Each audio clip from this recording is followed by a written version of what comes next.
Dímelo, mi gente, aquí estamos en un día más y en otro episodio más. Mi gente, el día de hoy les traigo un tema bien interesante, ya que toca un poco la vena del misterio y las capacidades humanas, el verdadero alcance de las capacidades humanas y eso que no hemos llegado a entender y a estudiar de nosotros mismos, ya que recordemos, mi gente, como hemos dicho anteriormente en este programa, nosotros mismos somos un gran misterio y somos un misterio que tenemos que desentrañar, un misterio que tenemos que entender. Así que sin más preámbulos, vamos a pedirle a nuestro asistente que, como de costumbre, se presente ante ustedes nuestra audiencia y aproveche para presentar lo que tenemos para hoy. Vamos allá. Hola a todos, es un placer estar nuevamente con ustedes. Mi nombre es del asistente y hoy tenemos un tema fascinante para discutir.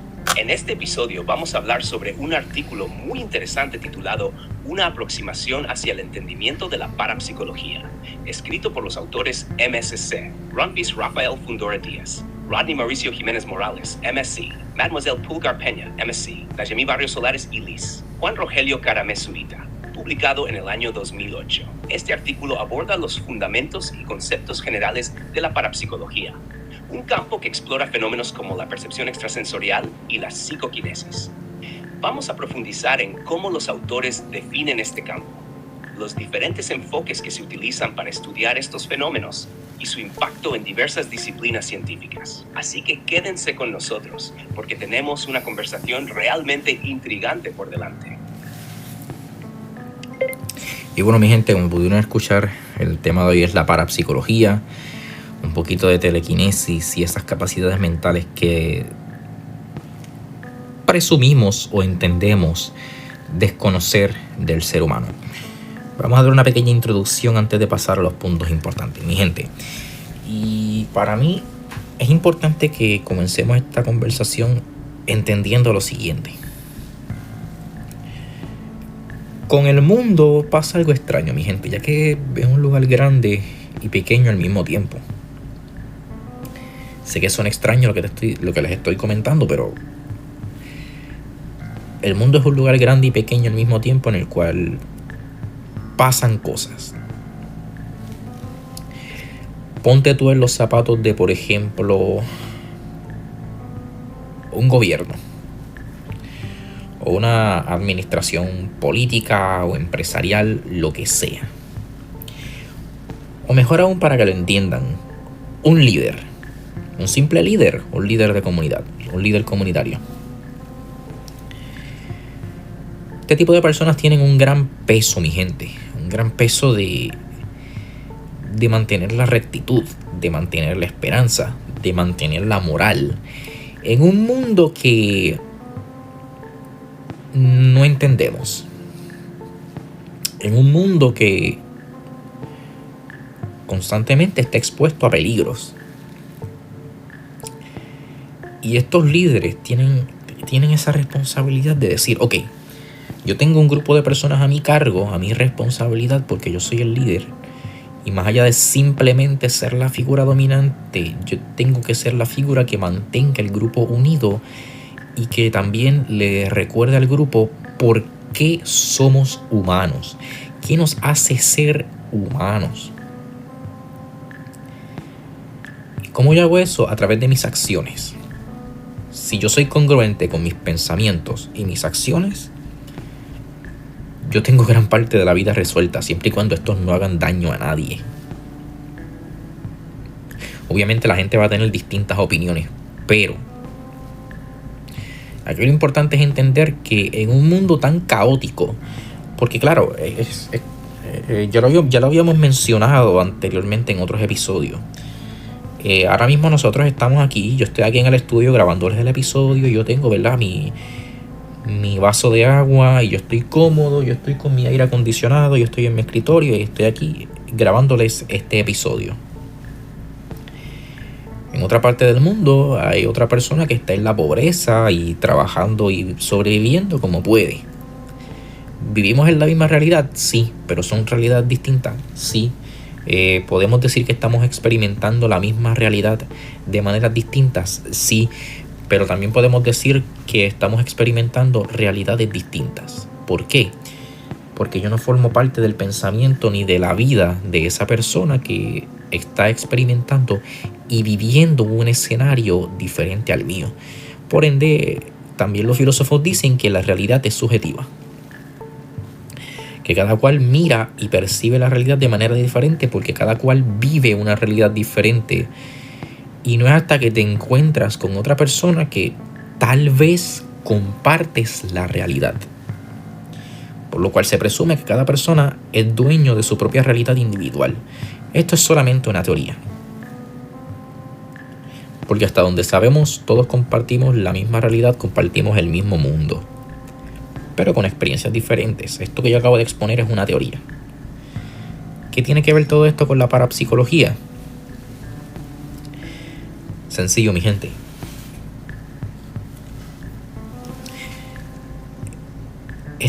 Todos estos tipos de líderes saben lo desconocido que es el mundo, lo difícil que es el mundo y la existencia de entender el vacío que el tú hacerte preguntas puede llegarte a generar. ¿Cuál es el problema? Que eso genera pánico, eso genera terror, eso genera un poquito de inquietud, un poquito de miedo, un poquito de incertidumbre. Y como líderes tienen que saber manejar eso. Tienen que entender que no pueden permitir que eso le afecte a su grupo y a sí mismos.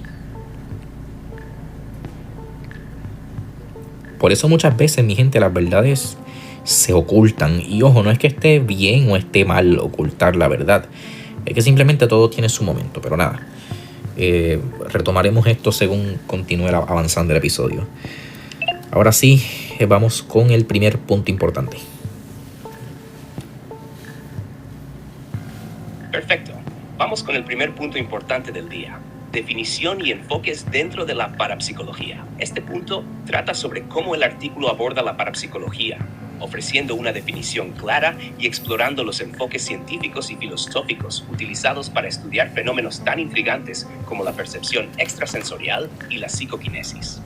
El artículo también discute cómo estos enfoques intentan diferenciarse de las ciencias tradicionales, buscando una manera de integrar estos fenómenos en un marco académico y científico. Ahora, te paso la palabra para que profundices en este tema. Adelante. Muy bien, mi gente. Entonces, retomando la conversación. Cuando hablamos de un líder, de este tipo de líderes que manejan estos grupos, a nivel mundial hablamos de todo tipo de personas, ¿sabes? Podemos hablar de un científico, de un psicólogo, un simple líder comunitario, un líder político, etc. Estamos aquí generalizando. Pero vamos a suponer que, por ejemplo, la invasión alien ocurre mañana. Hay personas que opinan que todos nos vamos a enterar. Y hasta cierto punto, pues obviamente nos vamos a enterar. Pero tampoco es que nos vamos a enterar en el primer momento. Tampoco es que nuestras autoridades van a permitir que entremos en pánico porque, hello, se aproxima una nave alienígena que va a llegar mañana. Es una información que se va a ir soltando poco a poco al mundo. La información primero se recibe en bruto. Es como cuando tú recibes una piedra, por ejemplo, de oro o plata o lo que sea, y tienes que limpiar esa piedra para poder ver el mineral. Tienes que sacarle el barro, la tierra, el polvo, etcétera, con las herramientas necesarias para poder tener tu piedra preciosa limpia. Lo mismo ocurre con la información. Primero la información llega y después la información se filtra, se limpia para poder proporcionarse de manera más entendible, más clara. Por ende, nos enfrentamos al siguiente escenario, mi gente.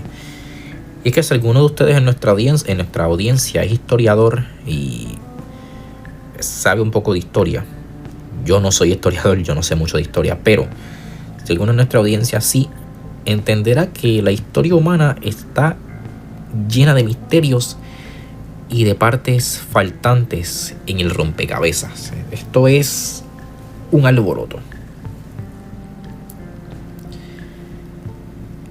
Y la gente entendida en estos temas sabe que esto es así. Ahora, no es lo mismo tú preguntarle a un historiador que tú preguntarle a una persona común, una persona que quizá trabaja en una fábrica o en una línea telefónica, etcétera, de servicio al cliente, que es lo que entendemos y clasificaríamos como una persona normal. ¿Qué te va a decir esta persona? Pues sí, la historia está registrada, la historia está escrita.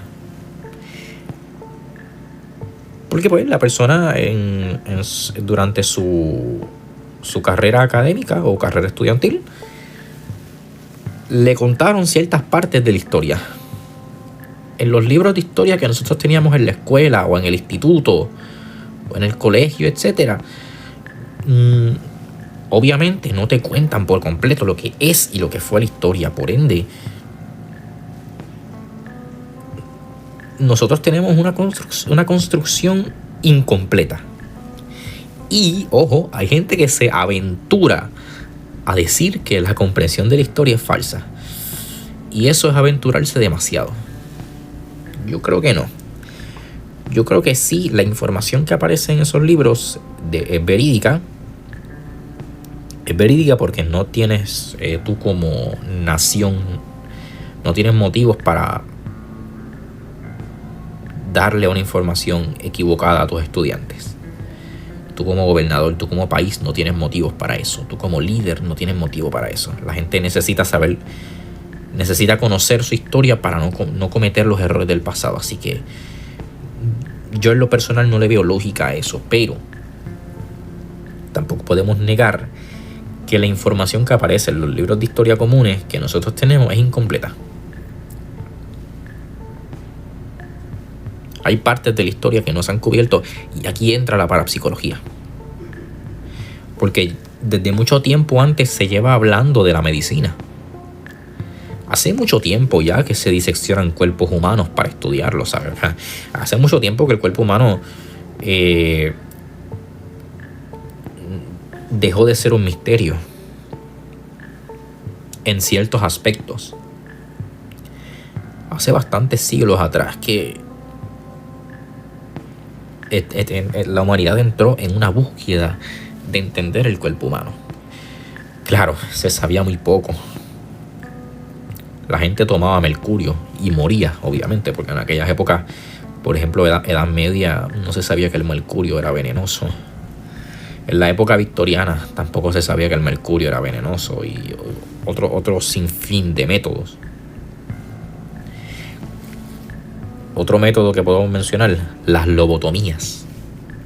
Hoy en día eso parece un método absurdo, brutal. Pero en la época victoriana o en otras épocas, un poquito más hacia atrás, un poquito más hacia adelante, en 1700, podríamos decir que tal vez a principios del 1800, pero más o menos en mi ignorancia, yo podría decir que desde el 1700 para abajo se pensaba que las lobotomías era un método fantástico, un método maravilloso para tratar ciertos padecimientos. Hoy en día realizar una lobotomía es una estupidez, porque hoy en día tenemos el conocimiento para tratar esos males, esos padecimientos. Antiguamente no. Y con todo eso, fíjense mi gente que se daban testimonios de personas que eran brujas, videntes, etc. Nostradamus, Baba Vanga. ¿Cómo podemos explicar las predicciones que estos dos personajes han logrado acertar? ¿Cómo podemos explicar eso? ¿Cómo podemos decir, caramba, Baba Vanga, por ejemplo, acertó lo de las Torres Gemelas, y yo creo que Nostradamus también, si mal no recuerdo? ¿Cómo podemos explicar eso? ¿Cómo podemos explicar ese fenómeno? ¿Fue una enorme casualidad? ¿Tuvieron suerte? O por ejemplo, en los relatos de Howard Phillips Lovecraft,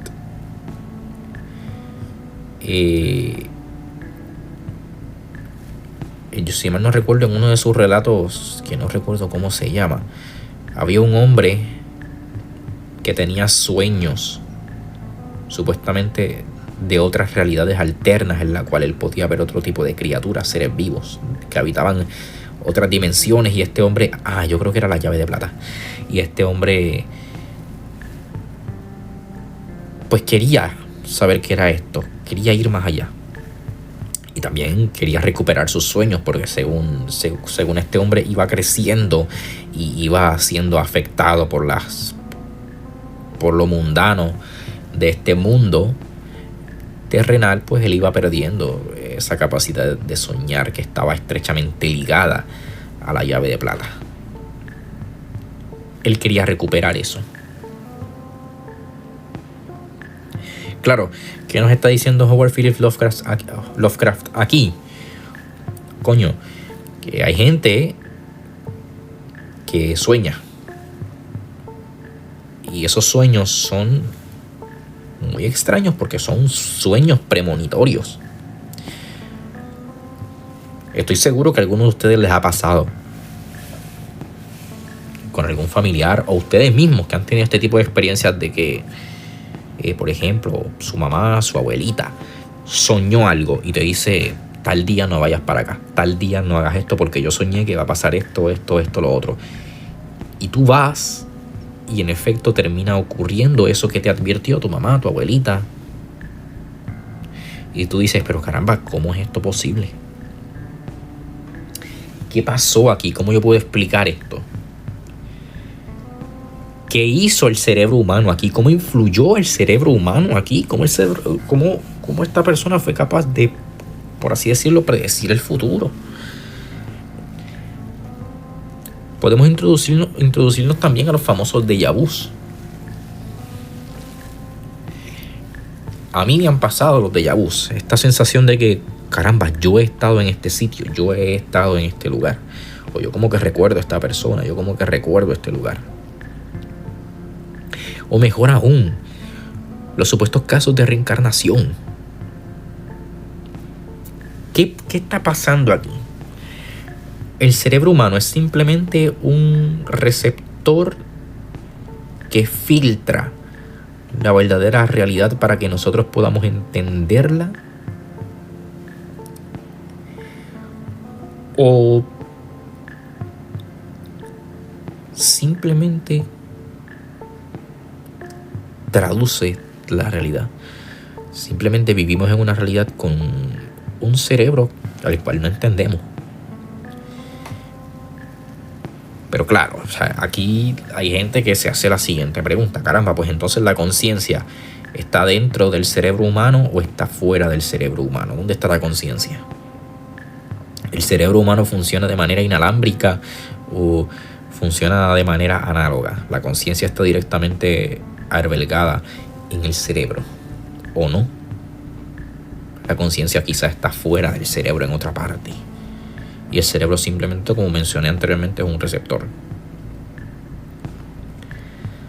Son muchos misterios, mi gente. Como por ejemplo podemos mencionar el proyecto MK Ultra de los Estados Unidos.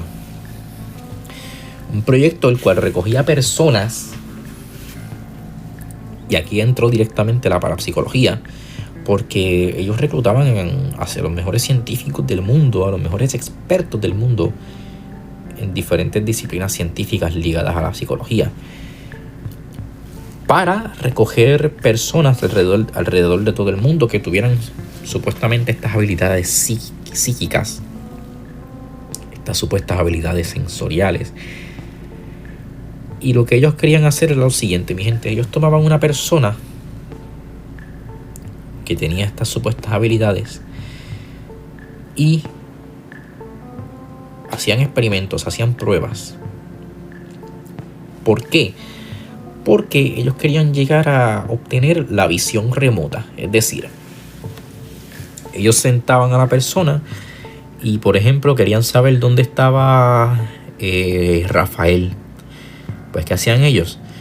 Le daban una pertenencia o una fotografía de Rafael a esta persona con esas supuestas habilidades, y esta persona, mediante la meditación y supuestamente estados alterados de conciencia, con la pertenencia de Rafael agarrada en sus manos, podían tener una visión remota sin estar ahí y decirte, pues mira, Rafael está haciendo esto, Rafael está en este lugar, Rafael oculta esto, Rafael oculta lo otro. Era como una especie de proyecto de espionaje en el cual se utilizó la parapsicología o parte de la parapsicología como campo de investigación. Y se dice que parte de esos experimentos funcionaron, por cierto. Así que vamos a pedirle a nuestro asistente que, si desea, aborde un poquito más este primer punto y luego pasamos al segundo punto. Ya yo discutí un poquito las posibles ubicaciones de la conciencia humana. Puede estar fuera o dentro del cerebro. El cerebro humano puede ser simplemente un receptor de la realidad o de la conciencia, y cada persona pues tal vez tiene una percepción de la realidad única, o simplemente todos compartimos la misma realidad. Son algunos de los puntos que yo discutí. Si tú quieres discutir algún punto nuevo o agregar algo, en confianza.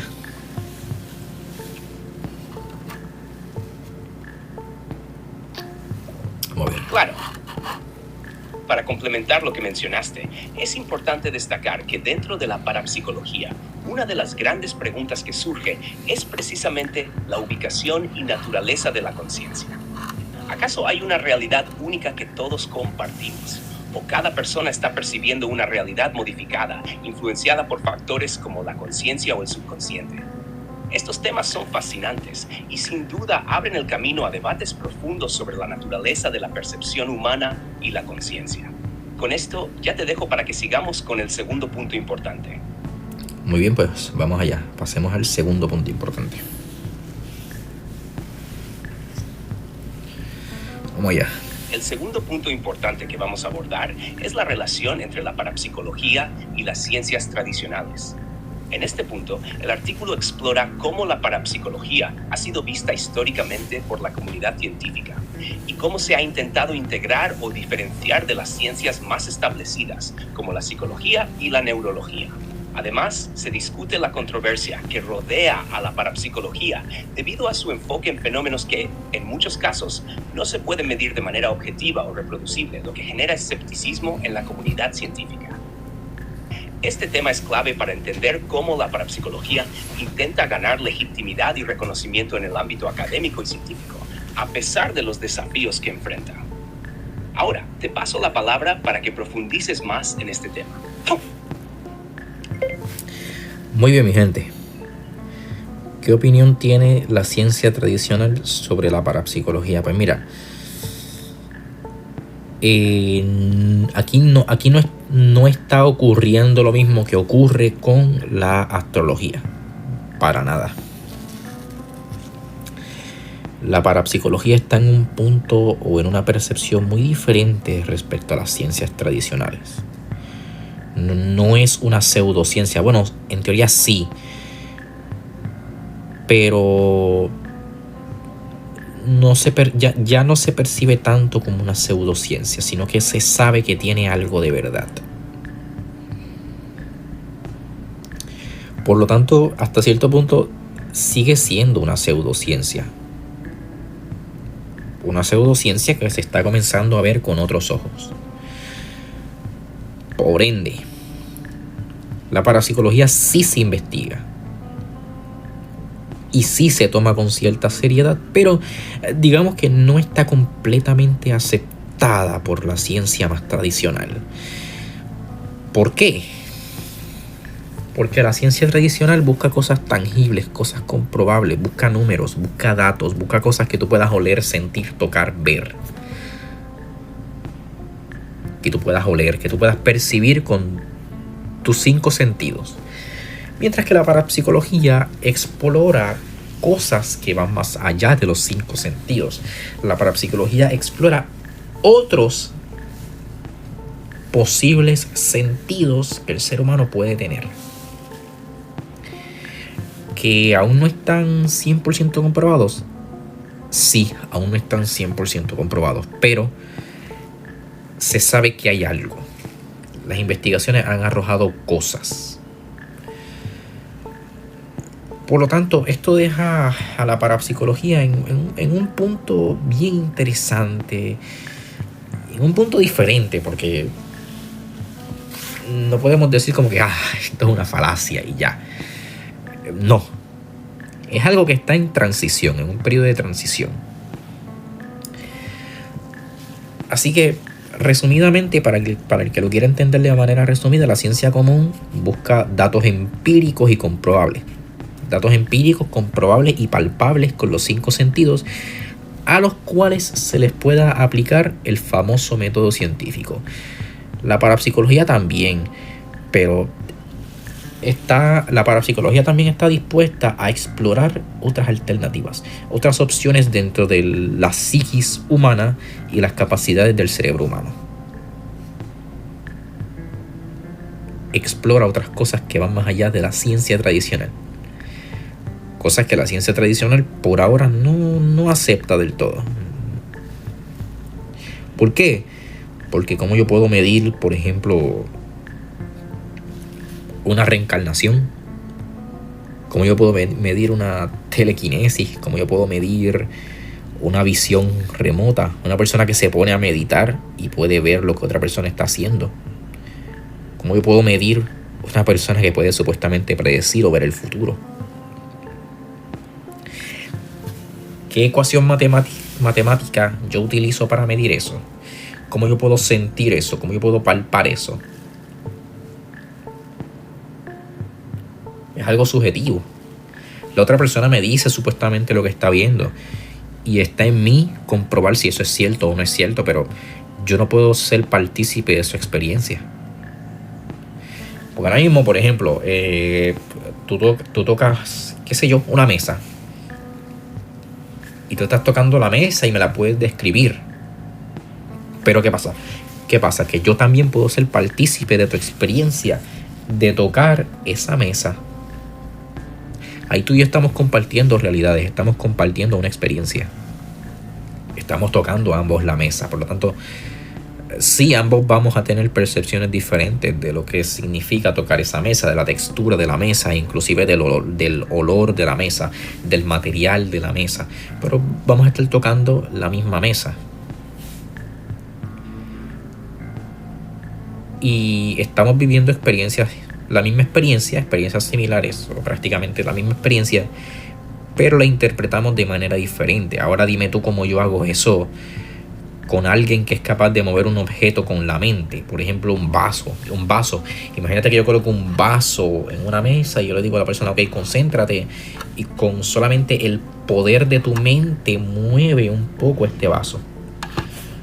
¿Cómo yo comparto esa experiencia? ¿Qué yo hago con eso? Yo también puedo mover el vaso con la mente. Pues no sé, no lo sabemos. Es una experiencia que yo no puedo compartir, que yo no puedo imitar. Yo tal vez puedo verla y puedo sacar mis conclusiones y puedo decir, caramba, pues sí movió el vaso con la mente, o esto fue por causa de otra cosa. Fue el viento que movió el vaso, o fue otra cosa, algún tipo de mecanismo el cual movió el vaso. Porque yo no soy capaz de replicar eso hasta donde sabemos.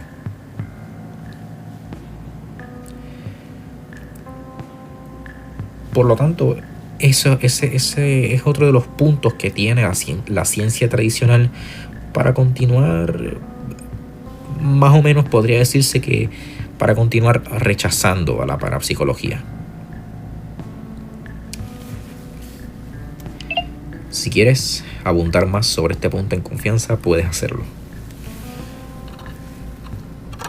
O sea, no sé. Para complementar un poco más, es interesante señalar que la parapsicología se encuentra en una posición única dentro del ámbito científico debido a su enfoque en fenómenos no tradicionales. La falta de una metodología estándar como la que tienen otras ciencias es uno de los principales obstáculos para su aceptación. Muchos científicos consideran que fenómenos como la telepatía o la psicoquinesis carecen de evidencia suficiente para ser aceptados dentro de la ciencia convencional. Sin embargo, algunos estudios y experimentos han intentado acercar la parapsicología a métodos más rigurosos, utilizando enfoques estadísticos y experimentos controlados. A pesar de los avances en este sentido, sigue existiendo una brecha considerable entre los investigadores de la parapsicología y la comunidad científica más amplia, lo que genera un debate continuo sobre la validez de sus afirmaciones. Este punto es crucial para entender por qué, a pesar de los esfuerzos, la parapsicología sigue siendo una disciplina controversial. El enfoque en fenómenos que no se pueden reproducir fácilmente en un laboratorio crea una tensión constante con las ciencias tradicionales, que se basan en la observación, medición y verificación de hipótesis. Ahora que hemos tocado este punto, ¿te parece si pasamos al siguiente? Bien, entonces, ¿en dónde nos deja esto parado, mi gente?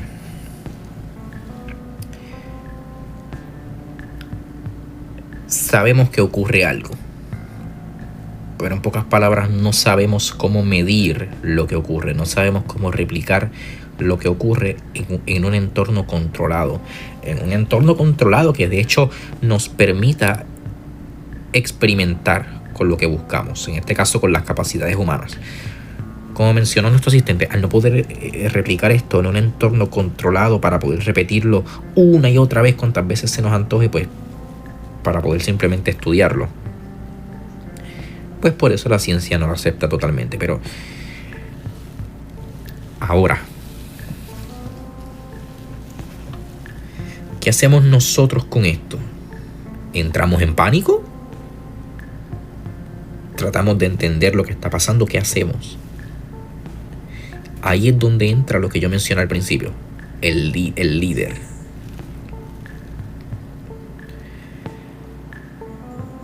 Podemos ir introduciendo esto a la sociedad poco a poco y decir, ok, mi gente, ustedes son capaces de cosas que no sabían, por cierto, o simplemente decir no, vamos a seguir manteniendo esto en secreto. Claro, aquí el objetivo es que la gente no entre en pánico. Y obviamente tampoco podemos dejar por fuera si todo esto se llega a comprobar y llega a poder utilizarse de manera estándar. Imagínate personas por ahí por la calle moviendo objetos con la mente. O sabiendo la ubicación de alguien de manera remota, simplemente cerrando los ojos y poniéndose a meditar con un objeto de la persona a la que se busca en la mano. Y diciéndote, pues mira, la persona está aquí, está en tal sitio. Imagínense que se logran comprobar las reencarnaciones. ¿Cómo caramba vamos a incluir todo eso en nuestro día a día? Incluso las personas que utilicen estas habilidades para el mal. En fin, son un sinnúmero de cosas que se pueden explorar, mi gente. Pero, pues nada, ahora sí vamos a pasar al tercer punto importante de hoy.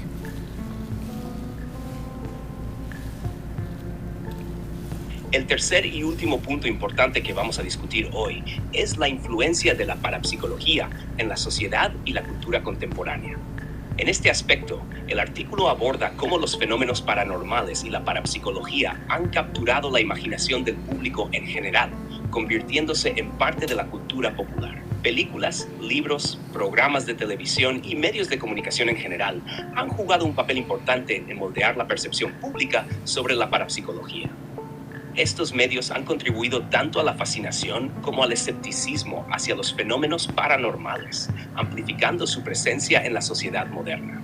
Además, se discute cómo la parapsicología ha influido en diversas áreas, desde la psicología hasta las terapias alternativas, e incluso en el ámbito de la política y la economía, en momentos históricos específicos. El artículo también explora cómo la parapsicología ha sido utilizada para cuestionar el conocimiento establecido y desafiar las fronteras entre lo científico y lo desconocido.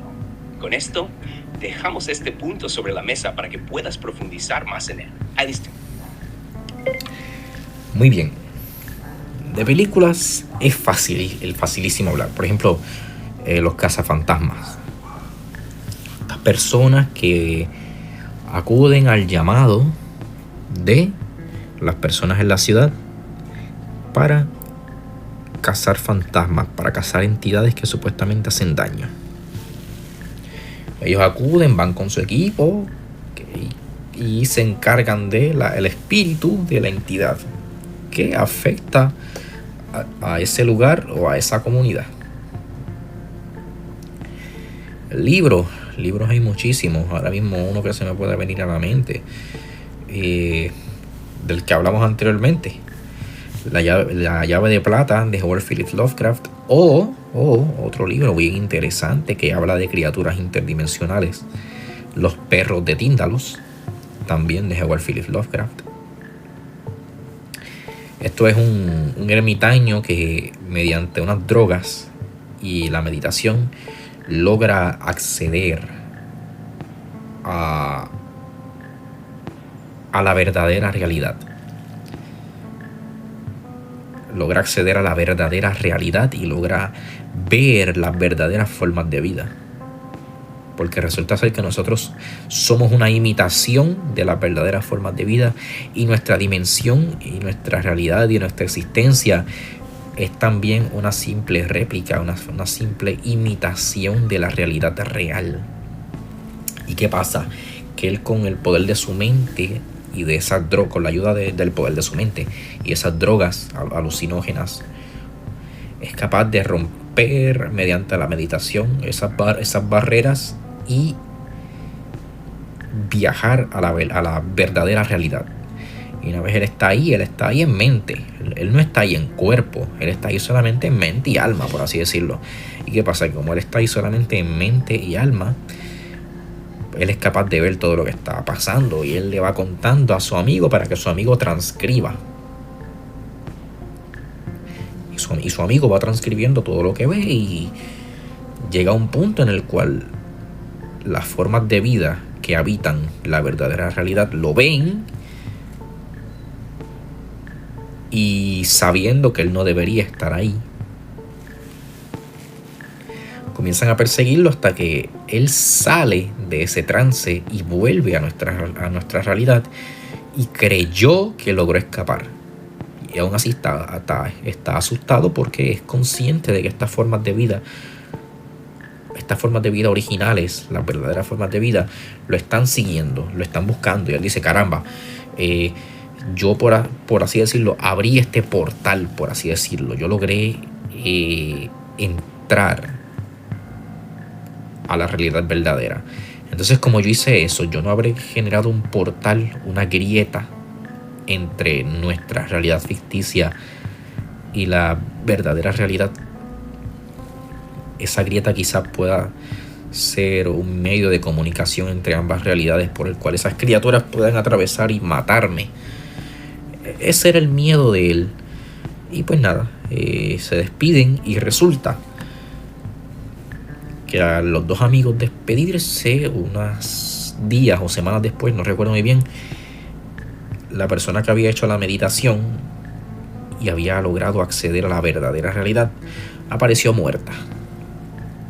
Y en la escena del crimen hay sucesos inexplicables, como por ejemplo un tipo de sustancia que parece ser sangre de color azul que nunca se había visto en la historia.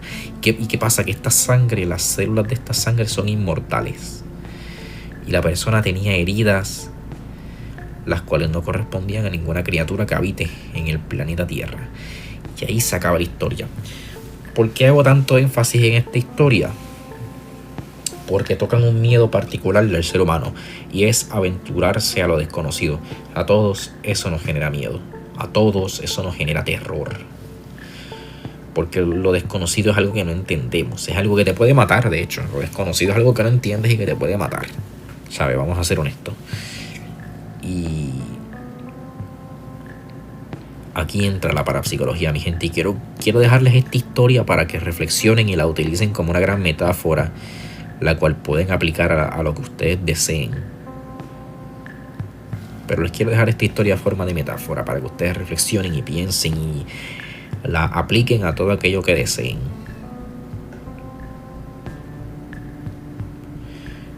porque vivimos en un mundo que no entendemos, mi gente, pero no podemos entrar en pánico por eso. Hay que aprendernos a manejar. Hay que decir, caramba, aunque esto es nuevo para mí, aunque yo no conozco esto, yo tengo que tomarme esto de la mejor manera posible.